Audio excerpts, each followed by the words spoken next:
Hey guys, welcome back to TechMan. Today, let me show you how to fix PayPal not sending verification code. Having trouble getting a verification code from PayPal? Don't worry, here's how to fix it. First, check that your phone number is active, correct, and properly linked to your PayPal account. If you are using an old or inactive SIM, that could easily cause a delay. Restart your device to refresh the connection, then try requesting the code again. If it still doesn't arrive, wait about an hour before retrying, since server or carrier delays can happen from time to time. You can also try switching to email verification if available. It's often faster and more reliable. Make sure your phone has a strong signal, isn't on airplane mode, and that your inbox or SMS storage isn't full.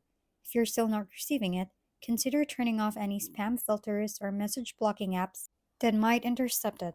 In most cases, it's just temporary. So stay patient, wait a bit, and try again later.